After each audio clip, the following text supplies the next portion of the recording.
This is SelfWork, and I'm Dr. Margaret Rutherford. At SelfWork, we'll discuss psychological and emotional issues common in today's world and what to do about them.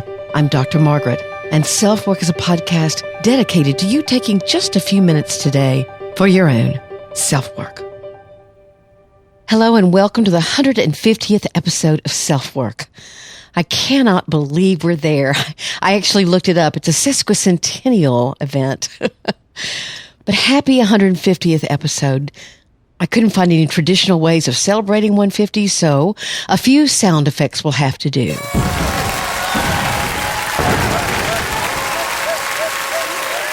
And it's all about you. So thank you for being here. And if you've listened to all 150, just wow. Whatever your native language, thank you.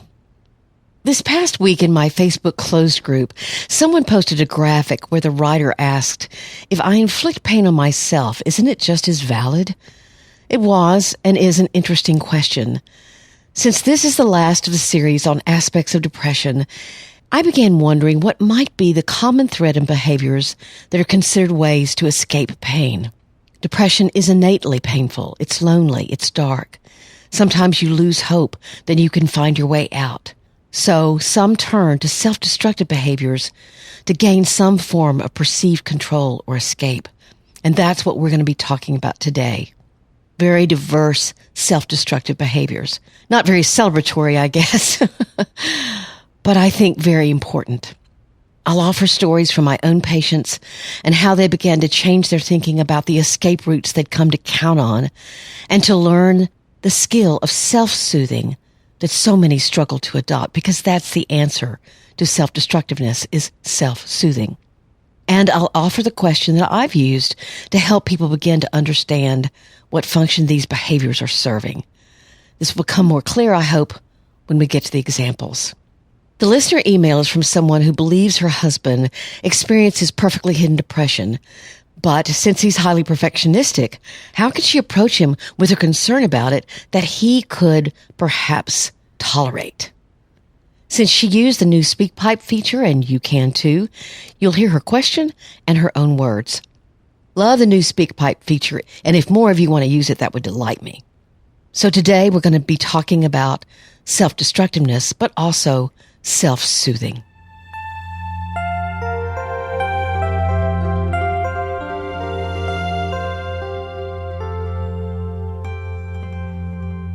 Someone asked the question, if I hurt myself, is the pain I feel from that as valid as other kinds of pain? So that got me thinking about self-destructiveness. I've certainly heard and seen a lot of it. I've been self-destructive myself. I'm not sure I could fit all the ways that people hurt themselves into a podcast. There are too many of them. Some people who frequently do self-destructive things have psychological issues tied to impulsivity, mood dysregulation, meaning cyclical mood swings that are destabilizing. We talked about that in the last episode. Trauma, neglect, addiction issues, or abuse in their past or their present. They were or are hurt, so they often cannot see that their behaviors will negatively impact their own lives as well as others. They don't see them as self-destructive. Today, we're going to focus on the behaviors that help you escape or avoid emotional pain that are typically kept secret. Now, this isn't a completely thorough list. There are many things that can serve as a secret escape. Addiction such as alcohol, gambling, watching porn, drugs, or sex certainly makes that list. And video gaming is one that I know is being considered for inclusion in the next version of the Psychiatric Diagnostic Manual as a disorder. Any of these can certainly wreck lives and relationships and could be talked about in their own podcast on addictions. Today, I'll stick to self-destructive tendencies that aren't necessarily to the point of addictiveness, although they all have an addictive quality. And I'll use my own patient stories to illustrate what someone can do when they want to learn to self-soothe rather than escape through a behavior that ultimately leads to more shame. Here's what we're going to talk about: spending or shopping, binging and purging, food restriction and dieting, cutting, affairs, and rigid compartmentalization. If you find yourself in any one of those, you may want to keep tuned in, or in any one you love. Let's look at them one at a time. First, spending and shopping. Overspending and overshopping is tied into bipolar disorder and is even part of its symptom criteria because the person is manic and isn't acting rationally. Again, we talked about that in the last episode. It can sometimes be a passive-aggressive choice when a partner is angry and instead of being able to talk things out, will spend money, even if there's plenty, out of unspoken anger, or if there's not plenty. It's acting out that anger, but doing it passively, rather than trying a more proactive strategy. But it also doesn't necessarily have to be attached or connected with bipolar disorder. For some, overspending and overshopping is a way of trying secretly to achieve a felt sense of control when they're not feeling in control of their emotional pain. Here's an example. I worked with a woman several years ago who told me her married life was fantastic, especially sexually. They were into each other, and it was one of the best things about their relationship. They could always connect lovingly and passionately with sex. She had the interesting ritual, however, of ordering lots of things online that would be delivered to her home, but she might or might not even open the packages. She might or might not try anything on. She'd simply return what she had bought. She always bought at stores that didn't charge for returns and would actually buy a few things here and there so the stores might not catch on. I asked her to try and see what would happen if the next time she felt compelled to do this ritual, that she ask herself one question. What do I believe buying one more thing and sending it back is doing for me that I think I can't do for myself? She hadn't a clue at first, but said she'd try. The next session, when she came back, she wasn't a crier, but she looked very serious. I figured it out. When the packages came, I felt for a brief instant like I was important, that I had asked and received. I felt empowered. I could do whatever I wanted. I didn't mind sending them back because that was my decision as well, and my decision only. And that felt empowering too. When I didn't do it, I was seized with this sense of being out of control and unhappy. What she learned and I learned was that the ritual of buying and sending back was her way of soothing feeling out of control. She first talked about how she believed that was due to her own history of extreme emotional and sexual abuse from her father. But the longer we worked together, I heard a fuller story. Do you remember what she talked about between her and her husband, that they had this wonderful sexual relationship? Actually, she was highly demeaned sexually by her husband. Not only did he demean her there, but he controlled what she wore, from her lipstick to her blouses to her lingerie. She came in over several years period of time, and she would come in for 5 or 6 sessions, and then she would leave and come back 10 or 12 months later. But she eventually began recognizing this behavior as demeaning, and she no longer needed her ritual. This was only one of the aspects of this case, but I thought it was a very interesting example of how shopping and spending can act as a way for you to feel in control. And the question I asked, we'll continue to look at. What do I believe my self-destructive behavior does for me that I don't think I can do for myself? We'll get back to that. Now let's talk about binging and purging. Of course, this behavior is an eating disorder itself. But today I want to look at it in the way that it functions for the person who is compelled to do it. I've had many people, mostly women, tell me that when they binge, which is eating large amounts of food in secret, they have almost a dissociative experience. You have no sense of time. You're completely out of touch with messages from your body. Binging in itself can serve as an escape from loneliness or some kind of painful reality. And then you purge, if you do, and you relieve the shame you feel from the binge.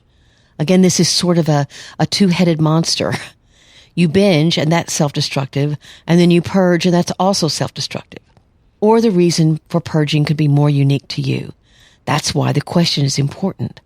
One woman told me, when I'm making myself throw up, I imagine what my mother would feel if she could see me.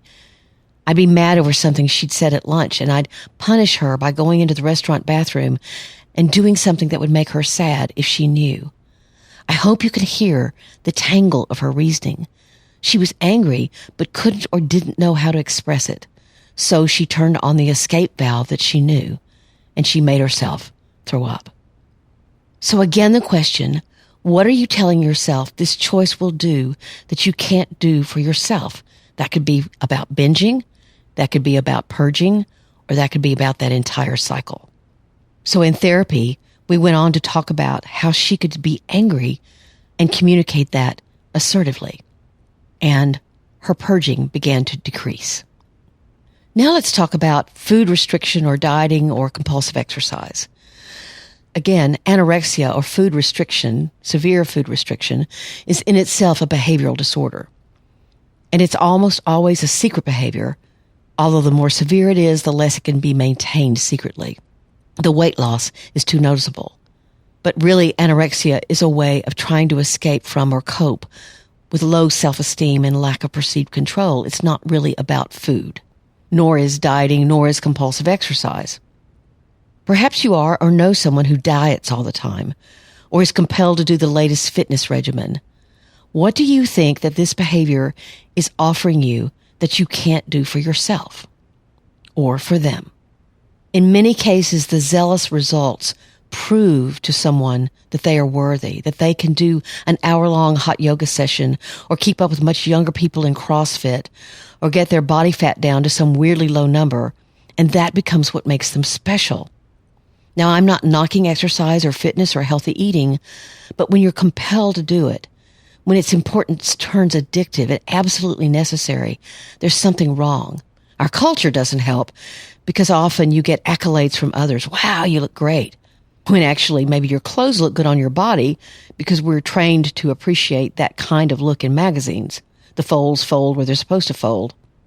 But if you try to answer this question, what does the number you weigh or the pounds you can lift do for you that you're struggling to do for yourself? What's the answer? Often with this kind of food restriction or dieting or compulsive exercise, people will go on the defense. There's nothing wrong. I simply feel better. But there is something wrong because it's no longer a choice. It's become a must-do. And the must-do of it is where the self-destructiveness comes in. Now let's talk about cutting. This behavior is associated with borderline personality disorder. And often people with borderline traits may not have just one way of self-punishment or ways to irrationally relieve their self-loathing. You can hit yourself, wash your hands in water that's far too hot. You can burn yourself with cigarettes, or in the old days, cigarette lighters that were in cars. Cutting's link to abuse is strong, but that's not always the case because cutting has also become a trend in the teenage world. They hear about someone doing it and so they try it for themselves. But cutting at its worst can leave severe scarring physically, but also emotionally. It's generally not considered a suicidal gesture unless it's deep and near an actual vein.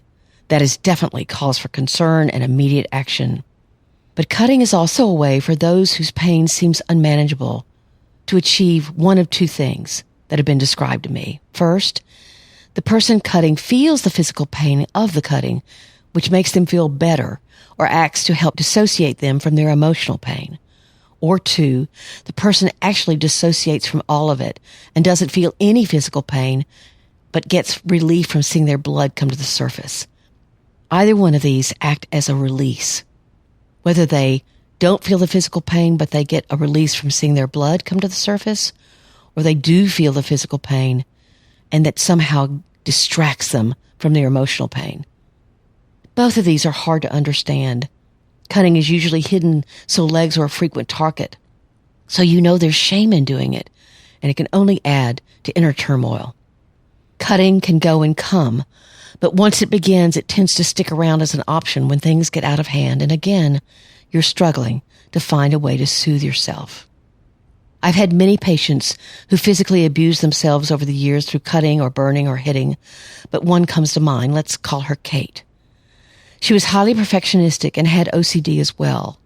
This led to a lifestyle which was strictly governed by a cleaning calendar that had to be followed every week to the letter. As we began to try to loosen that schedule up very slowly, Kate would seem to be doing okay. But there would be a look on her face, and she was a terrible liar even by omission. With some coaxing, she'd say, "Well, I didn't clean as much. I actually took some time to read a book." But my head happened to hit the metal clothes rack in my closet when I went back to straighten up. I'd say, your head happened to hit what? Yes, she said, I didn't see the bar. This kind of dance around self-harm is very typical because, again, the person is not seeing it as self-harm or self-destructiveness.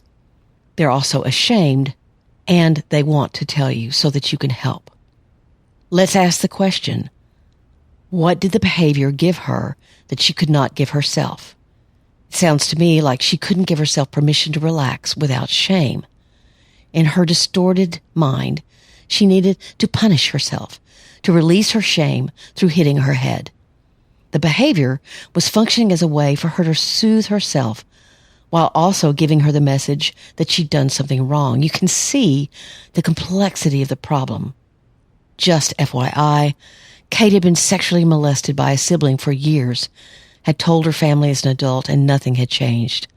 They didn't say they believed her or didn't, just nothing happened. So self-harm can be complex, and it also can be tricky if you don't ask the right questions. Now let's talk about affairs. I almost didn't include this one because affairs can be triggered by many things. But there's one point about having an affair where I think it fits in the category of secret behaviors that soothe you because you can't soothe yourself. Often you see the person you're having the affair with as offering something to you, a lifestyle, a status, a feeling of being young or good looking, a way of being that you've not been able to create yourself. And you convince yourself that only through your relationship with them can you have whatever that is in your life. You don't ask yourself, what do they offer that I believe I can't give to myself or create in myself? In your fantasy, you share in that way of being only with them. There's no reality. You don't hear them in the bathroom when they have diarrhea or watch them floss their teeth. It's secret and exciting, and it can feel empowering and a huge screw you to your partner who hasn't a clue. So maybe you don't know how to communicate your anger or disappointment or boredom or whatever in your marriage, so you seek a fantasy relationship. Maybe you like the status quo and don't want to change things, so you have a secret life, but it will ultimately cause chaos if it's not already. So again, if you can figure out what the affair is doing for you that you don't think you can do for yourself, then maybe there's a clue there, and you can try to learn what that is and put it to action in your life. The last one is rigid compartmentalization. Now, we've talked about this as a definite trait of perfectly hidden depression and likely all forms of perfectionism. But it also can be viewed as a secret escape that protects you from what you fear, feeling pain. What is rigid compartmentalization? It's when, either consciously or unconsciously, you push emotional or psychological pain or trauma away from your conscious thought and cram it way back into the recesses of your mind. You stick it in a compartment and never connect with that pain again, if you ever did. Why I say this can be conscious or unconscious is that you can know you're doing this, or it can be such an old strategy created when you were quite young child that you don't have a clue that's what you're doing. You simply recognize yourself as not having much of a reaction to pain. You know, I don't do tears, or I've got better things to think about. You stay in your head and you stay very out of any connection with vulnerability. It can parade itself like strength, but the tree that can't bend in the wind risks breaking when the wind gets strong enough. Here's an example from, again, my patients. Janine came in saying that she really disliked sex and only put up with it as a duty to her husband. This was only one of the things she talked about, but it was notable. That wasn't the focus of treatment, however, so it was something I put aside on the back burner, so to speak. She was worried about some sadness she was beginning to notice that, quote unquote, came out of nowhere. I noticed that she was a very driven person, funny, extremely likable, and actually loved her husband quite a lot. They'd been trying for years to have children, but she had had multiple miscarriages over a very long period of time. She showed no emotion as she told me the story of miscarriage after miscarriage, smiling and saying that she'd lived through it, and now that they'd adopted, everything was wonderful. I knew I had someone who would identify with perfectly hidden depression if I could work with her carefully enough. I'm glad to say that I helped her out of her smiling shell. She did wonderful work, and was able to grieve her infertile journey and have compassion for herself. She was supposed to be all over it when she adopted, and the sadness that was seeping through the cracks was her grief. As she realized through loving her adopted daughter, she was grieving all that she could have had, but that she missed with her unborn children. We finally got back to her sexual relationship, and there she rediscovered some very old feelings of being demeaned and sexually abused by an old boyfriend with whom she'd had a relationship for years. She'd never made the connection between her need for sexual control and the damage she'd experienced then. Perhaps one of her best aha moments came when she had a very vulnerable conversation with her husband about their intimacy. He'd never understood her pulling away from him, but now he could have compassion for her as she began to have compassion for herself. Maybe you need to look for ways in your own life that you're trying to escape emotional pain because you're too afraid to feel it, because you don't know how to soothe yourself. Let's touch for a moment on just what soothing techniques are. You self-soothe by being kind and compassionate toward yourself. You acknowledge pain from the past, just like you would for someone else. You journal. You learn to meditate. You can reach out to others that you trust.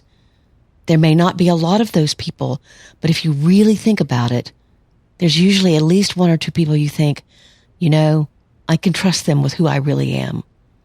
You can learn breathing techniques and recognize shame's voice when you hear it. You can risk feeling emotional pain in the moment. Just one memory at a time, true. But you can go back and think, wow, that was really hard. You can go into therapy. You can exercise or do something physical that's not self-destructive with your anger. There are lots of ways to self-soothe. And when you practice these, it's not so scary to feel because you know you can handle it without becoming self-destructive.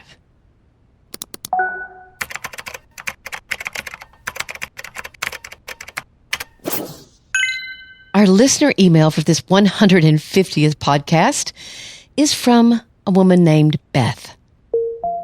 I just was wondering, as the wife of a man who I really truly believes has perfectly hidden depression, how do I encourage him to start just considering the fact that he may have a type of depression, given the fact that he is a perfectionist and that outwardly everything has to be perfect. So if he were to admit or say out loud, yes, maybe it isn't perfect, maybe I am depressed, maybe I am, how would be, I'm not sure if he could actually do that. And I was wondering, is there a way I can approach it? Is there a way to help him get through or over the perfectionism to at least contemplate that he might need some help? So she's hearing my answer for the first time today. I wrote her back and said, hey, I'm going to answer your question on episode 150. Beth, you're talking about the age-old question of leading a horse to water but having no control over the animal drinking. And in fact, this very question was why some of the publishers I talked to weren't interested in my book on perfectly hidden depression. They didn't understand if someone was hiding, why would they ever buy a book? That would seem like it was revealing who they were. So what did I do? I asked the people that had volunteered to talk privately with me about the hiding they had done for years. I asked people that question directly. Not only what made them open up to me, but two, why would they buy a book entitled Perfectly Hidden Depression? And this is what they said. Because the loneliness is practically unbearable. And if on one hand you acknowledge that I'm doing something perfectly, but you also sense something's not right, then it's such a relief that someone has figured me out that I'd find the perfect way to buy the book. I'd say it was for a friend, or I'd buy the ebook instead of the paperback. But I believe the answer for someone in Beth's shoes is to approach, not with the blatant, I think something's wrong with you, or even, I think you're depressed, but to say, hey, I read this and it made me think of you. You work so hard and you love me so well, or however you sincerely feel.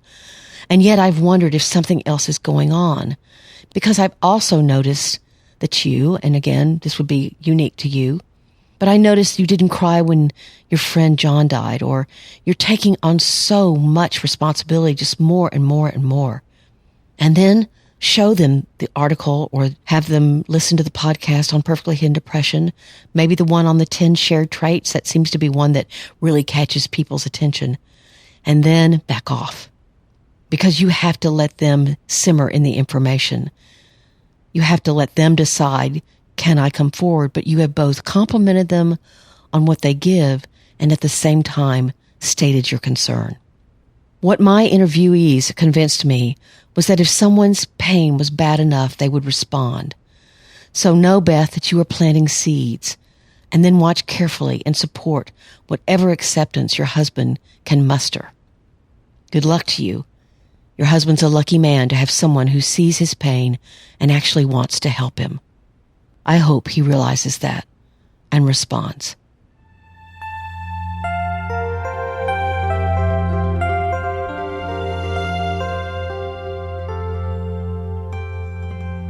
My thanks to all of you for being here, whether you've listened to one episode or all 150.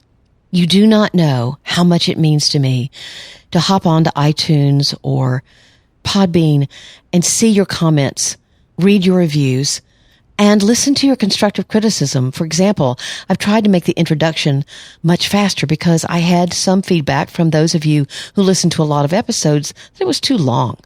I appreciate that. I've never done a podcast before. So please leave me a review or a rating wherever you listen, and tell your friends about SelfWork. That's the best publicity I could get. You can email me at askdrmargaret@drmargaretrutherford.com. You can join me at drmargaretrutherford.com and subscribe there. That's a really easy way to get this podcast.